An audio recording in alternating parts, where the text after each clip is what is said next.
закажем аппаратуру, вам пойдем. Мы две сестры с ней. Голос вот здесь торчит. Давай, выйди. Ты заходи. Заходи, Тамара.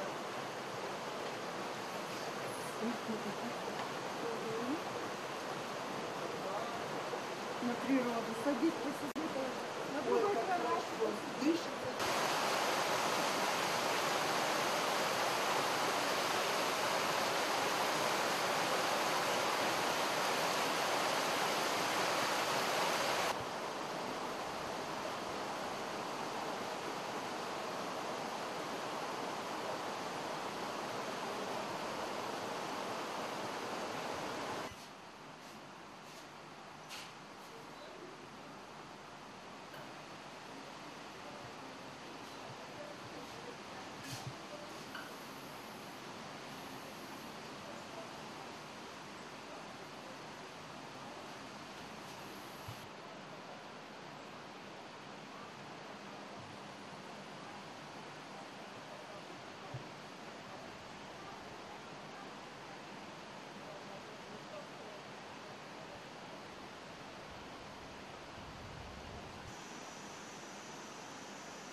Видите, не так. Я встану.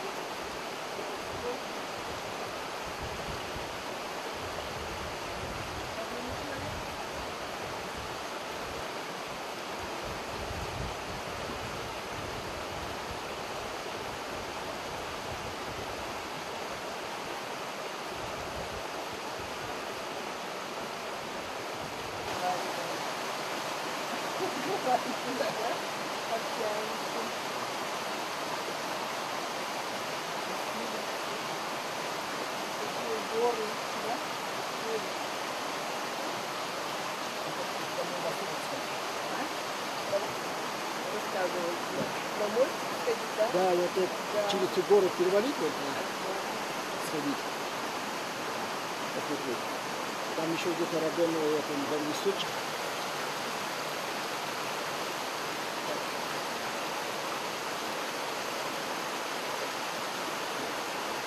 Да. Прекрасно, все прекрасно.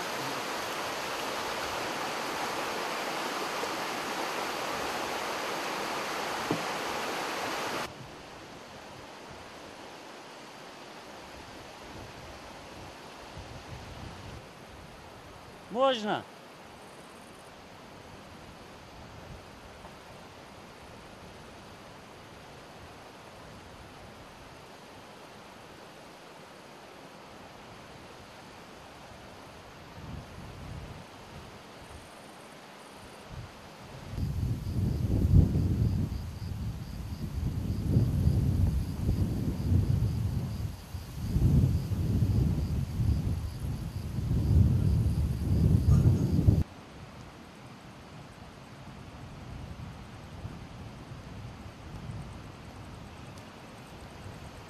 Мы еще зарядку делаем, поняли?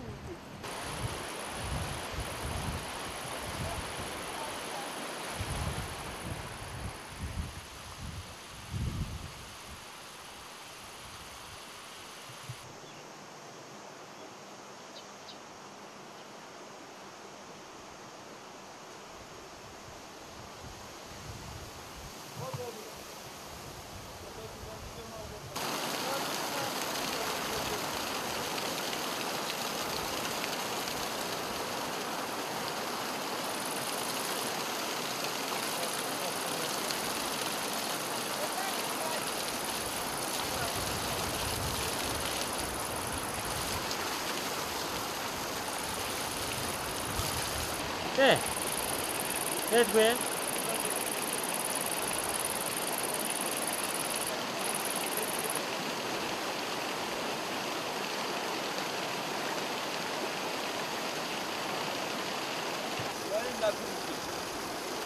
У нас есть пункт, который открываешь, закрываешь. Здесь буквально подать раз мы давили 150. Зашел, 2 раза, здесь 10 минут, давление нормально. А потом вот это, чистый вода, входит, как радикал. Вообще это можно радикулить, возможно, поливать, можно свет. Где? Вот. Смотри. Вот положи. Вот смотри. Или нас гостами то не видно.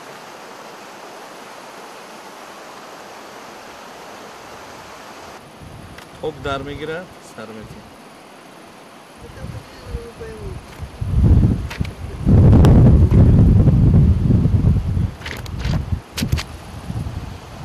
Давайте я вашу книжку сюда. Да ничего, нормально.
Hem panorama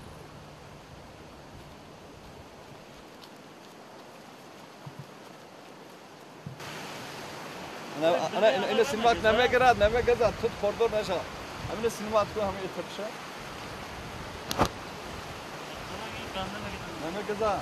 Na barod bayana odamay megazon amle chet bareli cheni kadam. Ay şapke şam puşam şapke asal pazarısı. Soni be yok. Daha önce hame puşam baya etap var mı kunide? Вот пчелы, да? Пчелы ужаленные. Кого будет? Аллергия на пчел. Нет, ну просто я говорю, чтобы это снимали. Поэтому сейчас это модно стало. Много санаториев в России именно лечат пчелами натуральными продуктами. Пчелы, пиявки, пропуска. Hakan Pınar.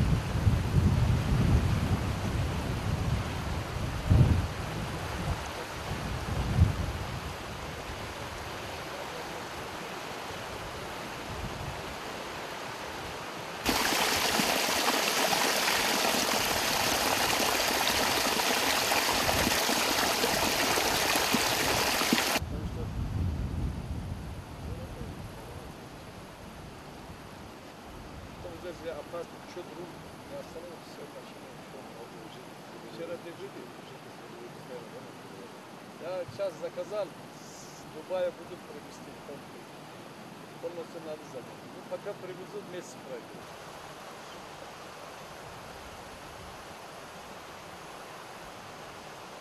Ana mizardolu yak şu karı gibi.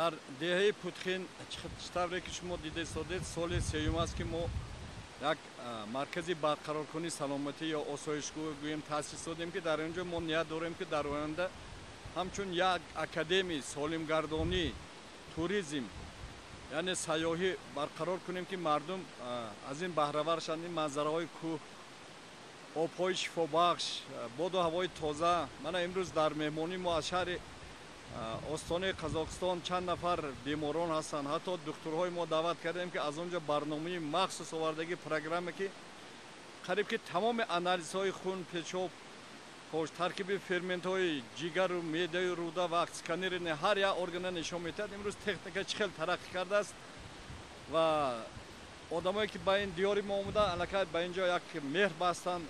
Фақат табиат худаш табобат карда истодааст. Бевосита мана дар инҷа шарраҳо ҳаст ки зери шарра обозӣ мекунанд, болои сангҳо санг ҳам табобат мекунад.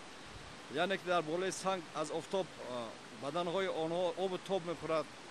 ҳар рӯз онҳо гиёҳои шифобахш чой менӯшанд, сайру саёҳат мекунанд, ба кӯҳҳо мебаранд. Албатта ин барои солимгардонии дарозумрии мардум хеле зарур аст. Ва чӣ тавре ки шумо дар акс дида истодед, дар ин ҷо ҳозир айёми пухтани зардолу меваҳо ки бевосита ҳар як шахси дар ин ҷо омадага бо дасти худ канда меваи мехӯрад. Ҳатто баъзе шахсон дар умрашон аз дарахт мева кандагӣ нестанд. Ва имрӯз онҳо барои инҳо як ҷои афсонавӣ ҳаст ки онҳо ба ҷои афсонавӣ афтиданд ки инҳоро дар китобҳо шуниданд ки чӣ хел оби мусаффо, об равон аст, чӣ хоҳанд масалан оби тоза нӯш мекунанд ва аз гиёҳҳо истифода мебаранд.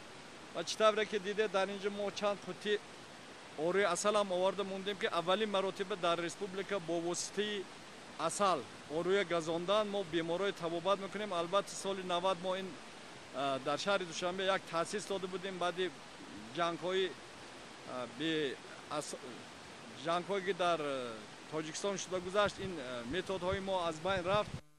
Сари нав ман ҳозир дар ҳамин осоишгоҳ бисёр методҳои табиӣ дармониро ҷорӣ карда истодам. Аз он ҷумла бо истифодаи шулук, хунгирӣ, табобат бо хок, бо гилҳо ва бевосита методҳои табиӣ ки дар ин ҷо мо аллакай ҳисоб кунем 50 намуд методҳои табобатӣ дар ин осоишгоҳ вуҷуд дорад ва ҳар як шахсе ки дар ин ҷо мебиёд мо онҳоро меомӯзонем.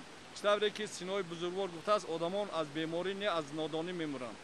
ҳар бегоҳ мо дар ин ҷо ба беморон дарс меомӯзем. Дарсҳои солимгардонӣ, тарзи нӯшидани об, хӯрок, маҳз, нафаскашӣ, муомилаи байни одамҳо, муомила бо табиат. Ин аст солимии дарозумрӣ ва ман боварӣ мекунам ки ин яке аз марказҳои омӯзиш. ҳар як фарди Тоҷикистон, ҳар як марказҳои тиббӣ метавонанд омада аз ин ҷойҳои худ амалӣ гардонанд. اصلا صبح آغاز توبه شما از چی سر میشه؟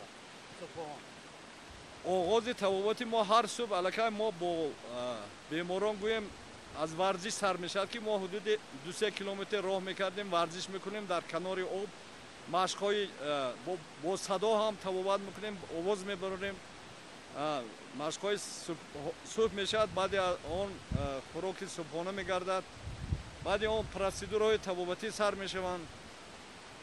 хӯроки нисфи рӯзӣ, баъди хӯроки нисфи рӯзӣ истироҳат, боз қисми табобат мегузаранд. умуман барои беморро қариб ки вақти холӣ нест ва мо дар ин ҷо хеле барномаҳои диққатҷалбкунанда кардем. ҳатто филмҳои табобатӣ ҳаст, мусиқаҳои табобатӣ ки мо онро дар беморон истифода мебарем. чӣ пешниҳод дорам? ҳар як одам дар ин дунё мебиёд ки як ҷаҳон ва як дунёе тамошо кунад. ин беҳтарин ҷо ҳаст, гарчанде ки роҳи мо камтар баъзе камбудиҳо дорад, лекин ҳар як шахсе ки ба ҳамин деҳаи мо омудагӣ буд, албатта ба ин ҷо меҳр баст ва мехоҳад боз биёяд. ба ҳамаи онҳо ман пеш аз ҳама солимӣ, умри дароз, хош осмони соф орзу дорам ки ҳамавақт солим бошанд, ягон ҷои онҳо узвҳои онҳо дард накунад. дар лабони тамоми мардуми дунё мехоҳам табассум, сулҳ, ҳувайдо бошад ва одамҳо бо меҳр бо якдигар муносибат кунанду субҳи мо бахайр бошад. албатта дар давраи шӯравӣ фақат корхонаҳои давлатӣ буданд. аз он ҷумла ман қариб ки ҳудуди 20 сол дар корхонаҳои давлатӣ кор кардам. аз он ҷумла дар беморхонаи Қараболо, осоишгоҳи Хоҷаоби Гарм, шӯъбаи давомдеҳии табобати бемориҳои дил дар Харангон. ва имрӯз ин чизи шахсии ман аст ва он орзуҳое ки ман дар амал мехостам татбиқ кунам, ин یعنی که صاحب استقلال شدن جمهوری تاجیکستان و به هر یک کس امکانات داده است که از دستش چی هنر میبیاد یک جای آباد کرده میتواند آباد کند و ذره باشم به مردم خود یک فایده بخشد. چطور که ما از برآمد پرزیدنت به قریبی با علمای دین گوش کردیم، در اونجا هم گفتن که هر یک دامولوگ بغیر از نماز خواندن دعا خواندن یک کارخانه کار کند، یک استحصالات کند. از آن جمله من اینترویو من در میت خبر هست که من به قریب از 3